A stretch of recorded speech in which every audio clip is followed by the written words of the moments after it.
Five Nights at Freddy's Fazbear Frights 1 Into the Pit.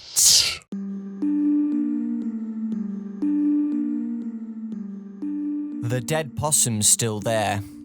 Oswald was looking out the passenger window at the grey, furry corpse on the side of the road. Somehow, it looked even deader than it had yesterday. Last night's rain hadn't helped. "Nothing looks deader than a dead possum," Oswald's dad said. "Except this town," Oswald mumbled, looking at the boarded-up storefronts at the display windows, which were displaying nothing but dust. "What's that?" Dad said. He was already wearing the stupid red vest they put him in when he worked the deli counter at the snack space. Oswald wished he'd wait to put it on until after he dropped him at school. "This town," Oswald said, louder this time. "This town looks deader than a dead possum." His dad laughed. "Well, I don't guess I can argue with that." 3 years ago, when Oswald was 7, there had actually been stuff to do here. A movie theatre, a game and card store, and an ice cream shop with amazing waffle cones. But then the mill had closed. The mill had basically been the reason the town existed. Oswald's dad had lost his job, and so had hundreds of other kids' mums and dads. Lots of families had moved away, including Oswald's best friend, Ben, and his family. Oswald's family had stayed because his mum's job at the hospital was steady and they didn't want to move far away from Grandma. So Dad ended up with a part-time job at the snack space, which paid $5 an hour less than he'd made at the mill, and Oswald watched the town die. One business after another shut down, like the organs in a dying body, because nobody had the money for movies or games or amazing waffle cones anymore. "Are you excited it's the last day of school?" Dad asked. It was one of those questions adults always asked. Like, "How was your day?" and "Did you brush your teeth?" Oswald shrugged. "I guess, but there's nothing to do with Ben gone. School's boring, but home's boring too. When I was 10, I wasn't home in the summer until I got called in for supper," Dad said. "I rode my bike and played baseball and got into all kinds of trouble." "Are you saying I should get into trouble?" Oswald said. "No, I'm saying you should have fun." Dad pulled into the drop-off line in front of Westbrook Elementary. "Have fun." He made it sound so easy. Oswald walked through the school's double doors and ran smack into Dylan Cooper, the last person he wanted to see. Oswald was apparently the first person Dylan wanted to see, though, because his mouth spread in a wide grin. Dylan was the tallest kid in 5th grade and clearly enjoyed looming over his victims. "Well, if it isn't Oswald the Ocelot," he said, his grin spreading impossibly wider. "That one never gets old, does it?" Oswald walked past Dylan and was relieved when his tormentor chose not to follow him. When Oswald and his 5th grade classmates were preschoolers, there was a cartoon on one of the little kid channels about a big pink ocelot named Oswald. As a result, Dylan and his friends had started calling him Oswald the Ocelot on the first day of kindergarten and had never stopped. Dylan was the kind of kid who'd pick on anything that made you different. If it hadn't been Oswald's name, it would have been his freckles or his cowlick. The name-calling had gotten much worse this year in US history when they'd learned that the man who shot John F. Kennedy was named Lee Harvey Oswald. Oswald would rather be an ocelot than an assassin. Since it was the last day of school, there was no attempt at doing any kind of real work. Mrs. Meacham had announced the day before that students were allowed to bring their electronics as long as they took responsibility for anything getting lost or broken. This announcement meant that no effort would be made towards any educational activities of any kind. Oswald didn't have any modern electronics. True, there was one laptop at home, but the whole family shared it and he wasn't allowed to bring it to school. He had a phone, but it was the saddest, most out-of-date model imaginable, and he didn't want to take it out of his pocket because he knew any kid who saw it would make fun of how pathetic it was. So, while other kids played games on their tablets or handheld consoles, Oswald sat. After just sitting became intolerable, he took out a notebook and pencil and started to draw. He wasn't the best artist in the world, but he could draw well enough that his images were identifiable, and there was a certain cartoony quality about his drawings that he liked. The best thing about drawing, though, was that he could get lost in it. It was like he fell into the paper and became part of the scene he was creating. It was a welcome escape. He didn't know why, but lately he had been drawing mechanical animals, bears, bunnies, and birds. He imagined them being human size and moving with the jerkiness of robots in an old science fiction movie.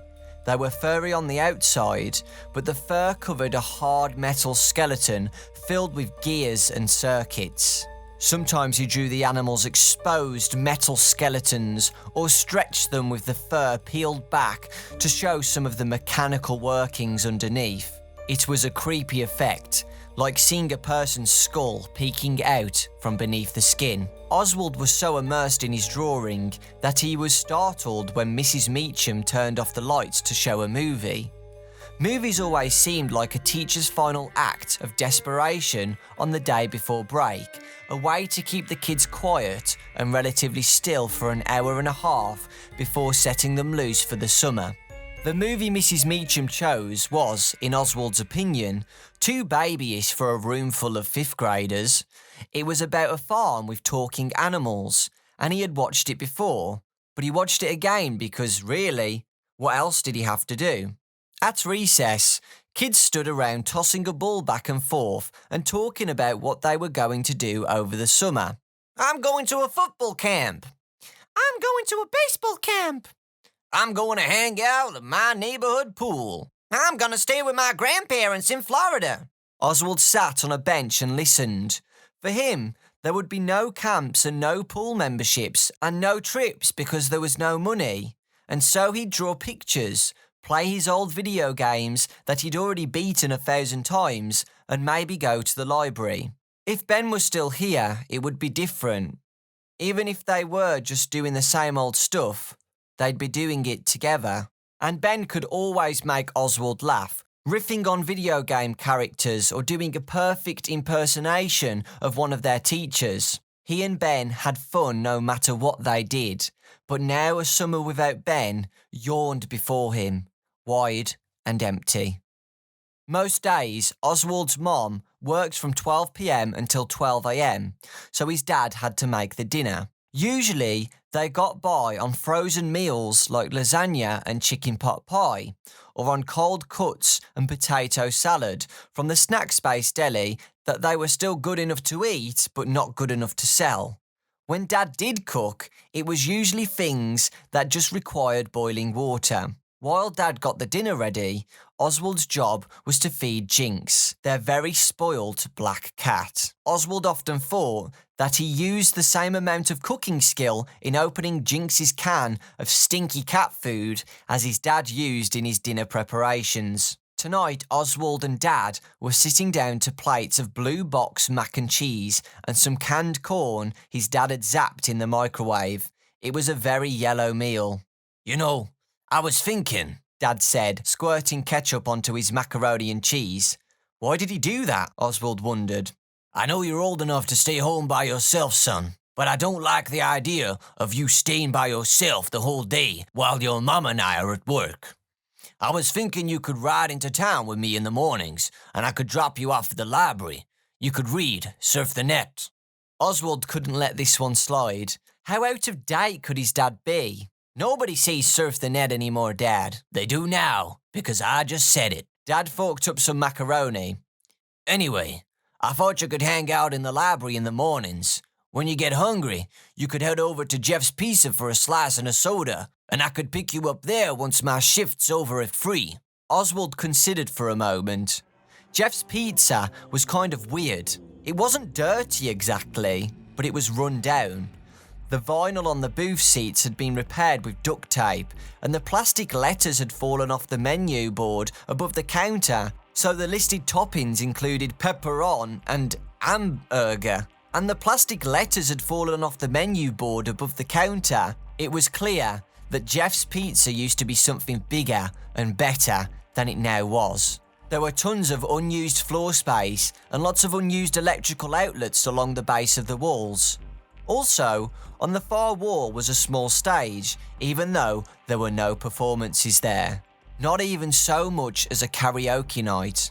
It was a strange place, sad, and not what it had once been, like the rest of the town. That being said, the pizza was decent, and more important, it was the only pizza in town if you didn't count the kind from the frozen food department at the snack space. The few good restaurants in town, including Gino's Pizza and Marco's Pizza, which, unlike Jeff's, had real pizza maker names, had closed their doors not long after the mill had. "So you'll give me the money for pizza?" Oswald asked. Since Dad's job loss, Oswald's allowance had dwindled to practically nothing. Dad smiled, a kind of sad smile, it seemed to Oswald. "Son, we're bad off, but we're not so bad off I can't spot you a free 50 for a slice and a soda." "Okay," Oswald said. It was hard to say no to a warm, gooey cheese slice. Since it wasn't a school night and wouldn't be again for quite some time, Oswald stayed up after Dad went to bed and watched an old Japanese monster movie with Jinx curled up purring on his lap.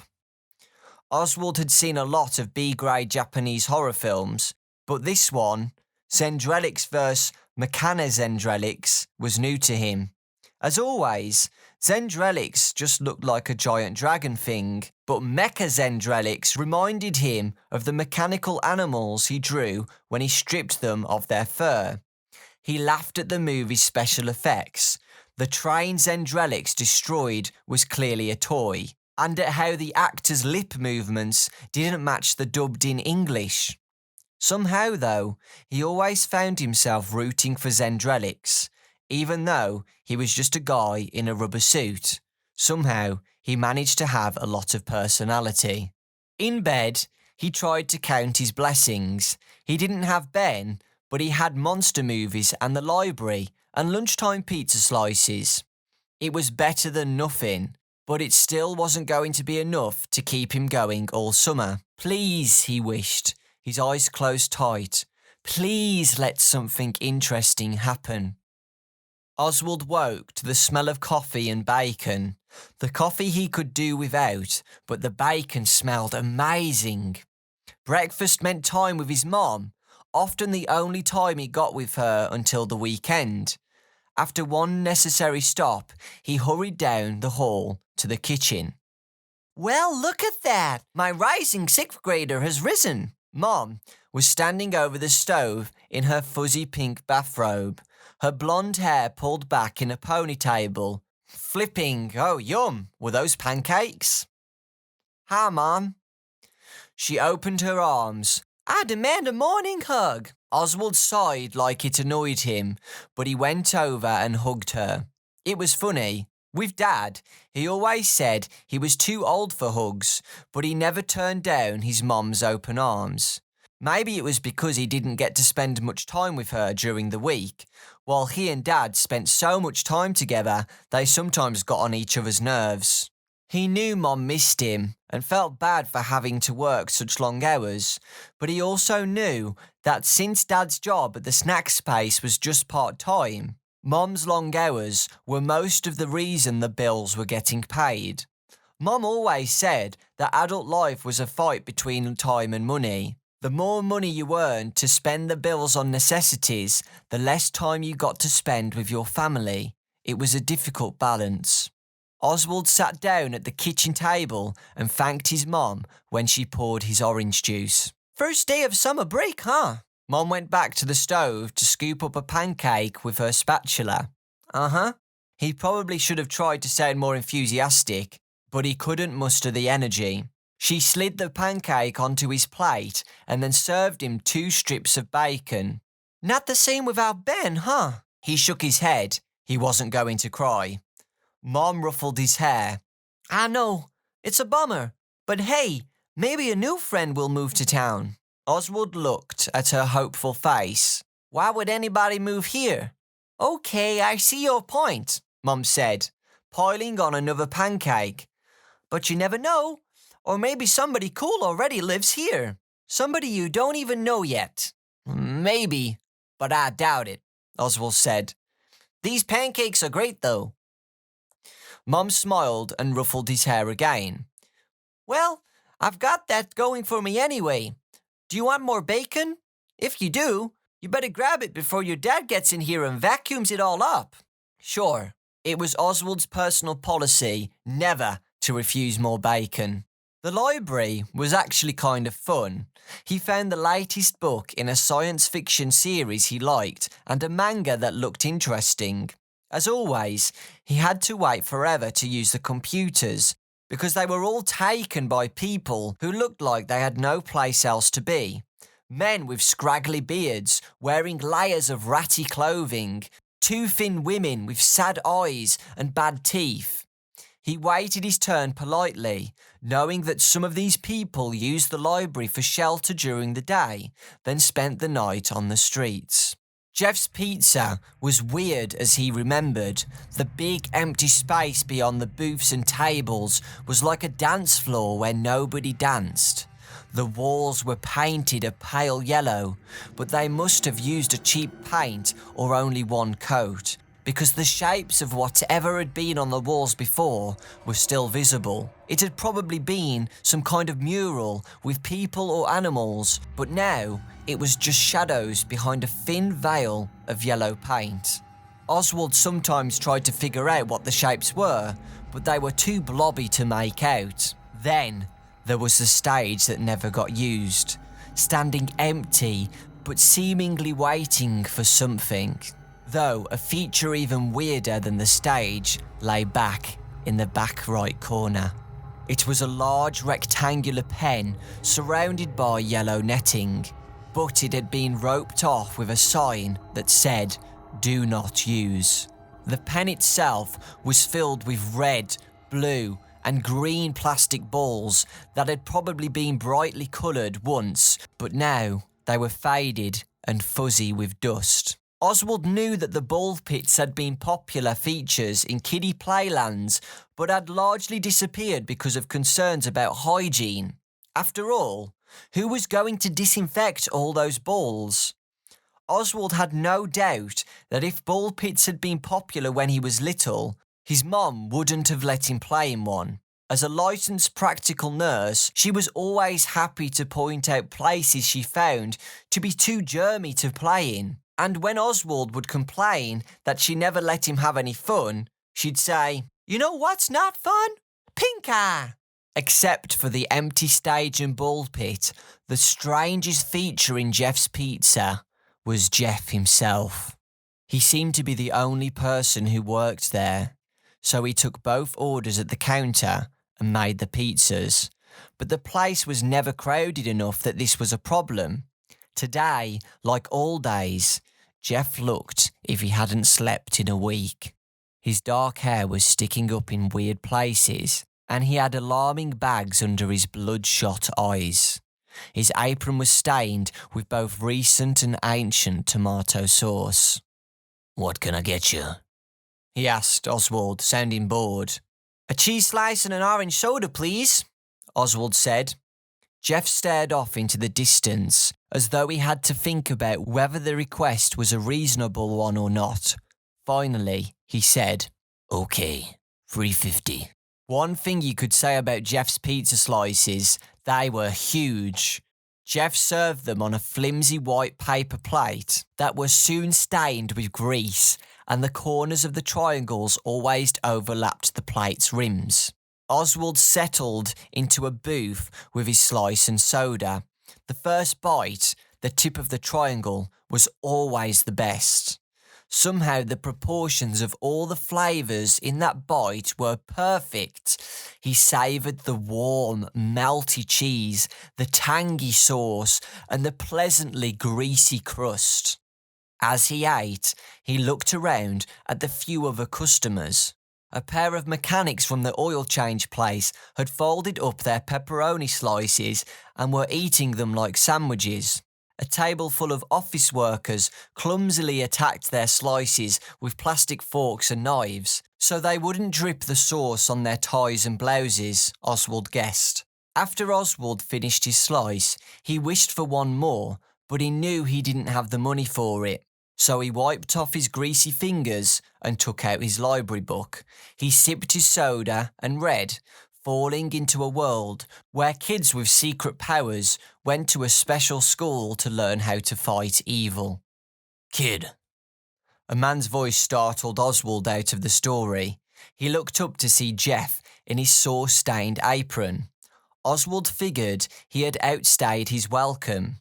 He had sat in the booth reading for 2 hours after having brought a meal that cost less than $4. Yes, sir? Oswald said, because his politeness never hurt. "I got a couple more cheese slices that didn't sell at lunch. You want them?" "Oh," Oswald said. "No thanks, I don't have any more money." He wished he did, though. "On the house," Jeff said. "I just have to throw 'em out anyway." "Oh, okay, sure. Thanks." Jeff picked up Oswald's empty cup. "I'll get you some more orange soda while I'm at it." "Thanks." It was funny. Jeff's expression never changed. He looked tired and miserable even when he was being extra nice. Jeff brought 2 slices stacked on a paper plate and a fresh cup of orange soda. "Here you go, kid," he said, setting down the cup and the plate. "Thank you." Oswald wondered for a minute if Jeff felt sorry for him. If Jeff might think he was terribly poor like the homeless people who hung out all day in the library, instead of just the regular, barely making ends meet the poor that he was. But then Oswald figured, if there was free pizza sitting in front of you, maybe it wasn't time to worry about the reasons for it. Maybe it was time to eat. Oswald had no problem polishing off the 2 huge slices. For the past month, his appetite had been unstoppable. When Mom cooked him piles of pancakes in the morning, she said he must be having a growth spurt, causing him to eat like he had a hollow leg. His phone vibrated in his pocket the second he sucked down the last of his soda. He looked at his dad's text. "We'll be out front at Jeff's in 2 minutes." Perfect timing. It had been a good day. The days at the library and Jeff's Pizza started to add up. The first couple of weeks had been great, but now the library didn't have the next book in the series he was reading, and he had grown bored of his online fantasy game, which, while advertised was free, now wouldn't let him advance any further without paying money. He had gotten tired of not having anybody his age to hang out with. He hadn't got tired of pizza yet, but he was starting to imagine that he might in the future. Tonight was a family fun night, a 1-night-a-week event that varied depending on Mom's work schedule. Back when the mill was still open, family fun night meant dinner in a restaurant, pizza, or Chinese, or Mexican. After their meal, they'd do some fun activity together. They'd go to the movies if something kid-friendly was playing, but if not, they'd go to the bowling alley or to the roller rink where Mom and Dad used to go on dates when they were in high school. Mom and Dad were great skaters and Oswald was terrible, but they'd skate on either side of him, holding his hands and keeping him up. They'd usually top off their evening with a waffle cone at the ice cream place downtown. Oswald and Mom would make fun of Dad because no matter what ice cream flavours were available, he always got vanilla. Since the mill had closed down, though, family fun night had turned into an at-home affair. Mom would make something for dinner that was easy but festive, like tacos from a mix of hot dogs. They'd eat and then play board games or watch a movie they'd rented from Redbox. It was still fun, of course, but sometimes Oswald wished aloud for the old days of seeing new movies at the theatre and having waffle cones after. And Dad had to remind him that the important thing was that they all got to spend time together. Sometimes, when the weather was nice, they'd have a family fun night. They'd pack a picnic of cold cuts and salads, courtesy of the snack space, and head over to the state park. They'd eat their dinner at a wooden table and watch the squirrels and birds and raccoons. Afterward, they'd go for a walk on one of the hiking trails. But Oswald was also aware of why these were the only family fun nights that ever got them out the house. Picnics were free. Tonight, they were staying in. Mum had made spaghetti and garlic bread. They had a game of Clue, which Mum won, as she usually did, and now they were piled up on the couch together, in their pyjamas, with a huge bowl of popcorn between them, watching a remake of an old science fiction movie. Once the movie was over, Dad said, "Well, that was pretty good, but not as good as the real version." "What do you mean, the real version?" Oswald said. "That was the real version." "Not really," Dad said. "I mean, it was set in the same universe as the real version, but it was kind of a cheap knockoff of the one that came out when I was a kid." Dad always had to be so opinionated. He could never just watch something and enjoy it. "So the best movies are the ones you watched as a kid?" Oswald said. "Not always, but in this case, yes." Dad was settling in, Oswald could tell, for one of his favourite things, a good argument. "But the special effects in the original version stink," Oswald said. "All those puppets and rubber masks." "I'll take a puppet or model over CGI any day," Dad said, leaning back on the couch and propping his feet on the coffee table. "That stuff is so slick and fake. It's got no warmth, no texture. You like those old Zendrelix movies, and the special effects in those are terrible." "Yeah, but I just watched those to make fun of them," Oswald said, even though he really did think Zendrelix was pretty cool. Mum came in from the kitchen with bowls of ice cream. Not as good as the waffle cone place, but nothing to turn your nose up at either. "If you guys don't cut out the nerd argument, I'm going to pick the next movie we watch, and it's going to be a romantic comedy." Oswald and his dad shut up immediately. "That's about what I thought," Mum said, passing around the bowls of ice cream. As Oswald was lying in bed, sketching his mechanical animals, his phone vibrated on his nightstand. There was only one person other than his parents who ever texted him. "Hey," Bennett typed on the screen. "Hey back," Oswald typed. "How's your summer?" "Awesome. At Myrtle Beach for vacation. It's so cool.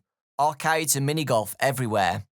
"Jealous," Oswald typed, and he meant it.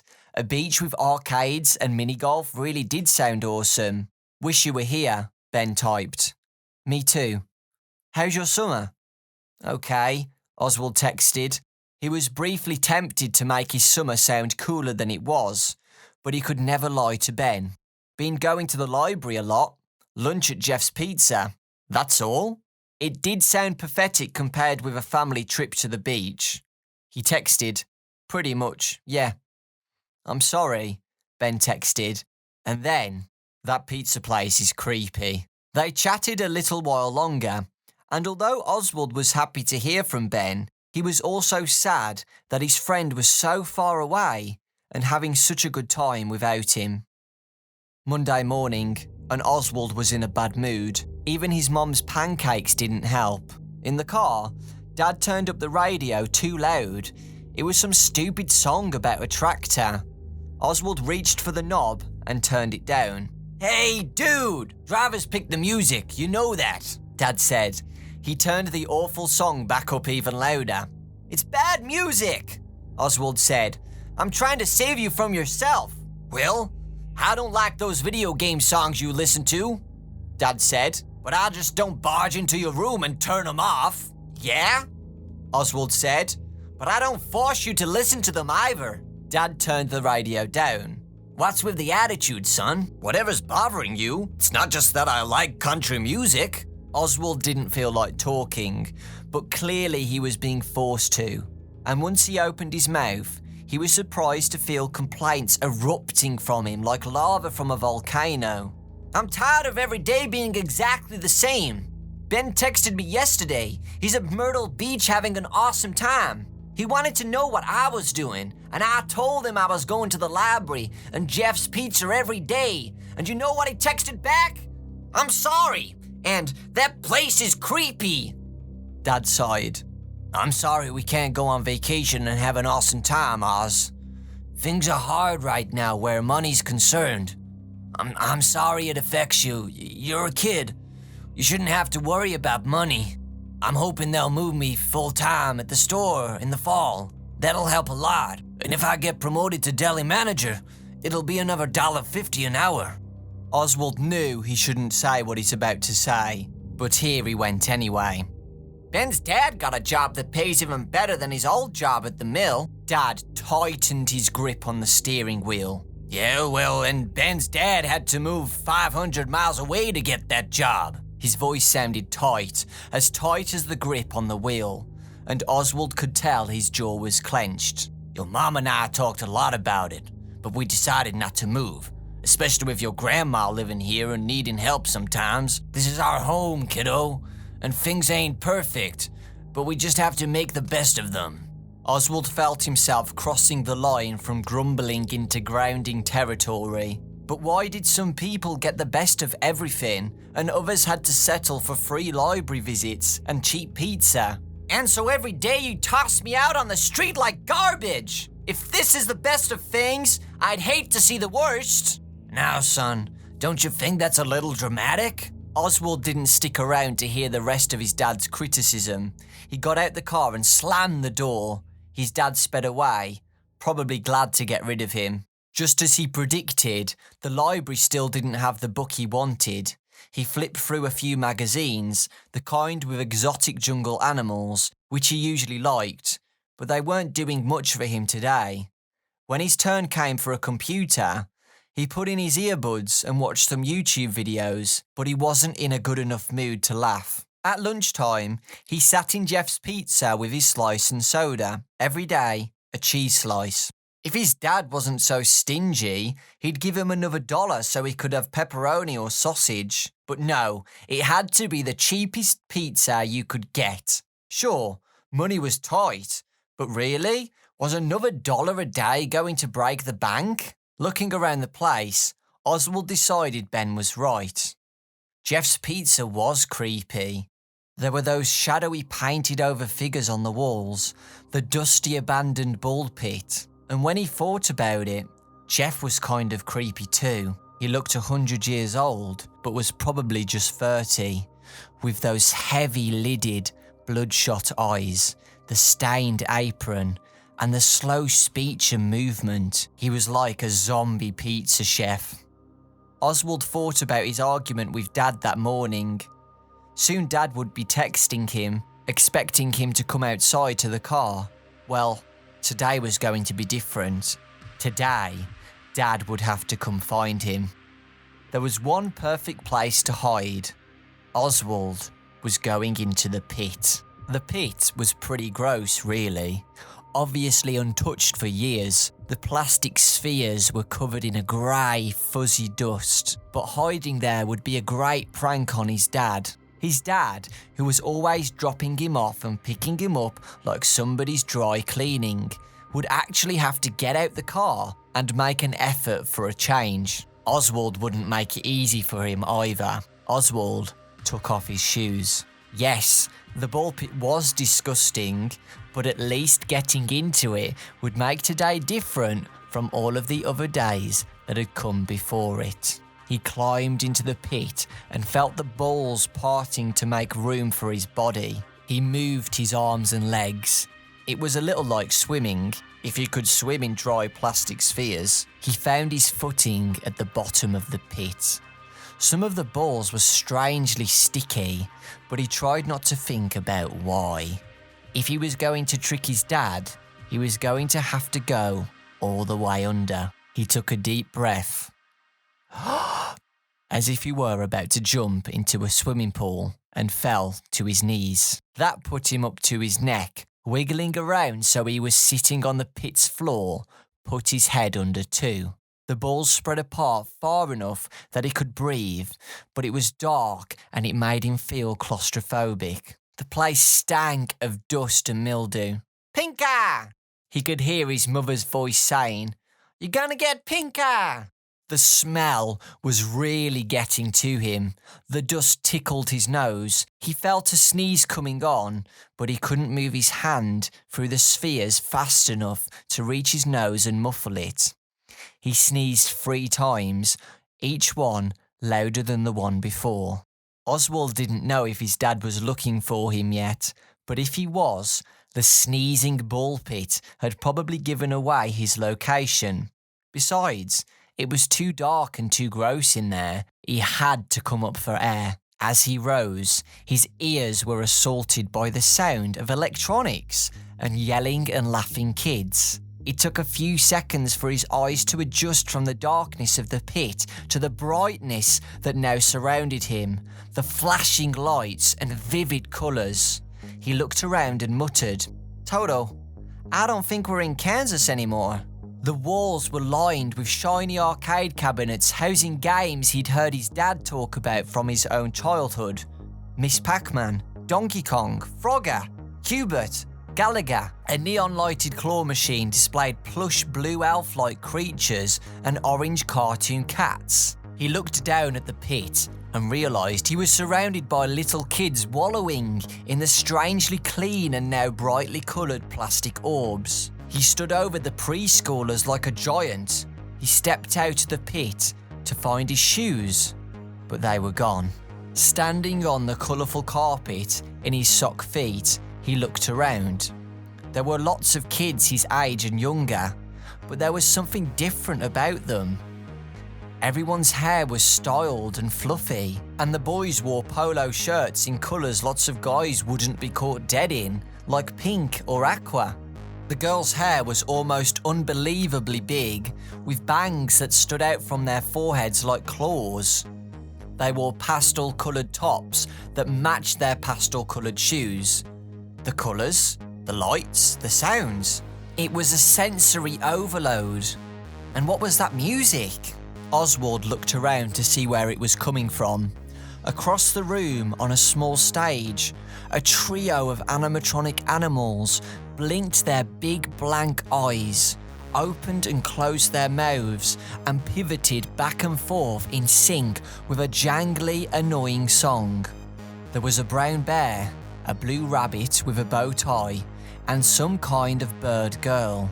They reminded Oswald of the mechanical animals he caught himself drawing lately.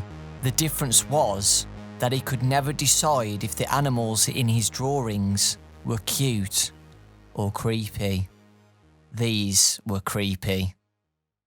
Strangely though, the dozen or so little kids surrounding the stage didn't seem to think so. They were wearing birthday party hats with pictures of the characters on them, and dancing and laughing and having a great time. When the smell of pizza hit Oswald's nose, he understood. He was still in Jeff's Pizza, or more accurately, what Jeff's Pizza had been before Jeff took over. The ball pit was new and not roped off. All the outlets on the walls had arcade games plugged into them, and he turned around to face a left wall. In the shapes of the shadows on the wall of Jeff's Pizza was a mural of the same characters performing on the stage: the brown bear, the blue rabbit, and the bird girl. Below their faces were the words, "Freddy Fazbear's Pizza." Oswald's insides turned into ice water. How had this happened? He knew where he was, but he didn't know when it was or how he got there. Somebody bumped into him, and he jumped more than was normal. Since he felt the physical contact, this must not be a dream. He couldn't decide if this fact was good news or not. "Sorry, dude," the kid said. He was about Oswald's age, and he was wearing a light yellow polo with the collar turned up, tucked into what looked like a pair of dad jeans. The white tennis shoes he had on were huge, like clown shoes. He looked as if he had spent a long time fixing his hair. "Are you okay?" "Yeah, sure," Oswald said. He wasn't sure he was okay, actually, but he didn't know how to begin to explain his situation. "I've not seen you here before," the kid said. "Yeah," Oswald said, trying to figure out an explanation that wouldn't sound too weird. I'm just visiting here, staying with my grandma for a few weeks. This place is great, though. All these old games. Old games? The kid said, raising an eyebrow. You're joking, right? I don't know where you're from, but Freddy's has the newest games around here. That's why the lines to play them are so long. Oh, yeah, I was just kidding, Oswald said, because he couldn't think of anything else to say. He had heard his dad talk about playing a lot of these games when he was a kid. Absurdly hard games, he said, on which he had wasted many hours and many quarters. I'm Chip, the kid said, running his fingers through his poofy hair. Me and my buddy Mike. He nodded at the tall black kid wearing huge eyeglasses and a shirt with wide red and blue stripes. We're about to play some skee ball. Want to come with? Sure, Oswald said. It was nice to hang out with some other kids, even if they seemed to be kids from another time. He didn't think this was a dream, but it sure was as weird as one. You got a name? Mike said, looking at Oswald like he was some kind of strange specimen. Oh, sure, I'm Oswald. He had been too weirded out to remember to introduce himself. Mike gave him a friendly slap on the back. Well, I've got to warn you, Oswald. I'm a beast at skee ball, but I'll go easy on you since you're new here.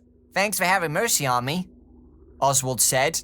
He followed them to the skee ball area. On the way, they passed somebody in a rabbit suit that looked like a yellow version of the animatronic rabbit on stage. Nobody else seemed to be paying attention to the rabbit guy, so Oswald didn't say anything. It was probably a Freddy Fazbear's employee dressed up to entertain the little kids at the birthday party. Mike wasn't kidding about being a beast at skee ball.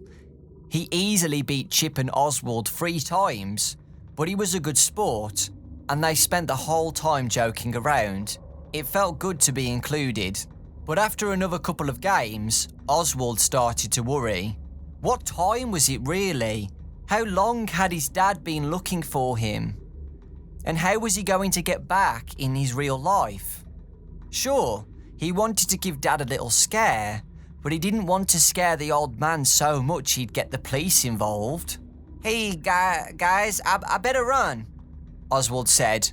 My grandma, he almost said, just texted me, but realised Chip and Mike would have no idea what he was talking about. Whenever this was, there were no cell phones. My grandma's supposed to pick me up in a few minutes. Okay, dude, maybe we'll catch you later, Chip said. ... And that was the preview of Into the Pit. So, as you can see, guys, I saw people on Reddit talking about this, and I saw that people were weirded out a bit by the ball pit being a time machine. That's basically what they said, and I'm guessing you guys think that too. And, you know, it is a little bit sci-fi, you know, going into a ball pit at Jeff's Pizzeria and then coming out of the ball pit, and it's like back in the 80s or 70s, whenever this is set. I think it is the 80s because of Miss Pac-Man and stuff, so yeah, it's in the 80s. So far, it is a Freddy Fazbear's Pizza, guys. This isn't Fredbear's. So there was a Spring Bonnie costume in this book at a Freddy Fazbear's Pizza. And everything seems okay for now.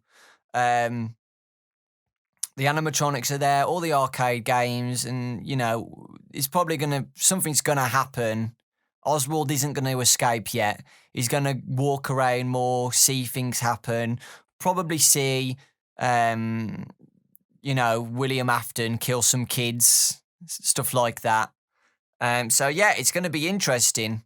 So let me know what you guys thought about it in the comments section. I don't want to talk about it too much because, you know, I read it, so yeah. But so far, it's very interesting. So we're going to a Freddy Fazbear's Pizza where Spring Bonnie's going to be, so super exciting. This took me an hour and a half to read, guys. Lots of cuts, because reading reading out loud for over an hour is super difficult because you start to tongue twist and get frustrated. But yeah, we did it, and I hope you enjoyed it. So yeah, I know it's a little bit different, but I thought I'd do it. Thank you so much, guys. Please, leave a like if you enjoyed. Thank you so much for watching, and I'll see you all next time.